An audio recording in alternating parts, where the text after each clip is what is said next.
আপনার আর আমার সবচেয়ে আপন কে? একটু চিন্তা করে দেখুন। একটা ঘটনা বললে সবার বুঝে এসে যাবে। হুজুর পাক সাল্লাল্লাহু আলাইহি ওয়াসাল্লাম একদিন কিছু সংখ্যক সাহাবা আজমাইনদেরকে নিয়ে বসে বলতেছে, হে সাহাবারা, বলো তো তোমাদের মাঝে সবচেয়ে আপন কে? মনে করো তোমাদের 3টা বন্ধু আছে। একটা বন্ধুকে জিজ্ঞেস করলা যে বন্ধু, তুমি আমাকে কতটুকু ভালোবাসো? তো বন্ধু আপনাকে বলল যে বন্ধু, আমি আপনাকে এমন ভালোবাসি, আপনার জন্মের পর থেকে আমি আপনার খানা পিনা কাপড় লতা, অসুস্থ হয়ে গেলে চিকিৎসা, সমস্ত কিছুর সেবা যত্ন করব, এমনকি আপনার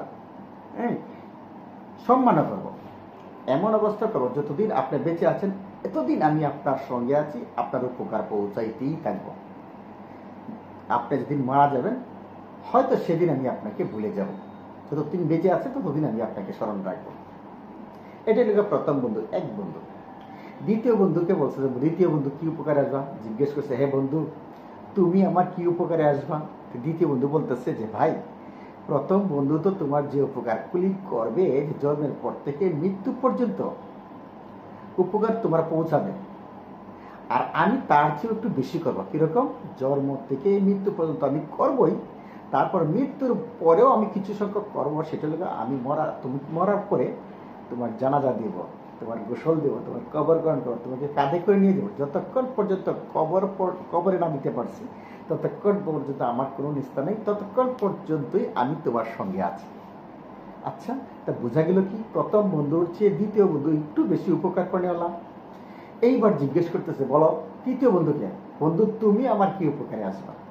তৃতীয় বন্ধু বলতেছে যে বন্ধু, প্রথম বন্ধু যে উপকারটুকু করেছে এটা আমি করব, দ্বিতীয় বন্ধু যে আর একটু বেশি করেছে এটাও আমি করব।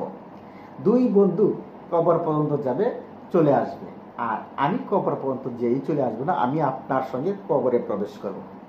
মুনকার নেকির এই প্রশ্নের জবাব আমি দেব, আপনাকে জান্নাতের বিছানায় ঘুম পাড়াবো।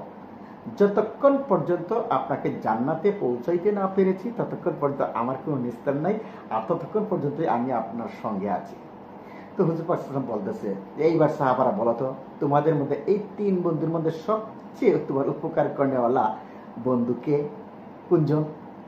সমস্ত সাহাবারা বলল যে ইয়া রাসূলুল্লাহ, যে আপনি 3 নাম্বার যে বন্ধুর কথা বলেছেন ওই 3 নাম্বার বন্ধুই তো সবচেয়ে বড় বেশি উপকার করেওয়ালা। তো এইবার হুজুর পাক সাল্লাল্লাহু আলাইহি ওয়াসাল্লাম বলতেছে, বলে এইবার শোনো বন্ধুগুলি কে? বন্ধুগুলি হলো, প্রথম বন্ধু হলো যে তোমার টাকা পয়সা, মাল সম্পদ।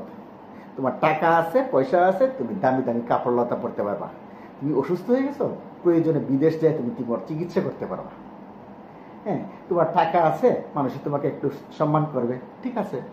যেদিন তুমি নাকি মৃত্যু হয়ে যাবে সেদিন তোমার টাকা তোমার কাছ থেকে আলাদা হয়ে যাবে, এইগুলির মালিক তুমি থাকবে না, তোমার ওয়ারিশরা হয়ে যাবে।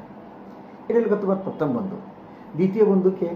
দ্বিতীয় বন্ধু হলো তোমার মা বাবা, ভাই বোন, আত্মীয় স্বজন, বন্ধু বান্ধব, প্রতিবেশী যারা আছেন তারা হলো তোমার দ্বিতীয় বন্ধু।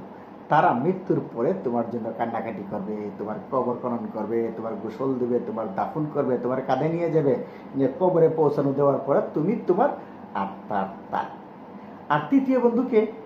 যে তৃতীয় বন্ধু হলো তোমার ঈমান আর আমল। যে তোমার ঈমান আছে, আমল আছে, আল্লাহ তাআলা ঈমানের বদলতে দুনিয়াতেও সম্মানিত করবেন। যেরকম বিল্লাল রাদিয়াল্লাহু আনহুর টাকা পয়সা কিচ্ছু ছিল না, বাড়িঘর ছিল না, ধন সম্পদ ছিল না, কিন্তু ঈমান থাকার কারণে বিল্লাল রাদিয়াল্লাহু আনহু আল্লাহর কাছে অনেক দামি হয়ে গেছে। তো ঠিক ঈমান থাকার কারণে তুমি যে অবস্থায় থাকো না কেন আল্লাহর কাছে তুমি সম্মানিত থাকবা। আর ঈমানের বদলতে কোনো ব্যক্তি যদি তোমার গোসল দিতে না আসে, জানাজা করতে না আসে, দাফন করতে না আসে, আল্লাহর পক্ষ থেকে আল্লাহর বান্দাকে আমরা জানি যে হানজালা রাদিয়াল্লাহু আনহু যে আল্লাহ তাআলা ফেরেশতার মাধ্যমে গোসল করাইছেন।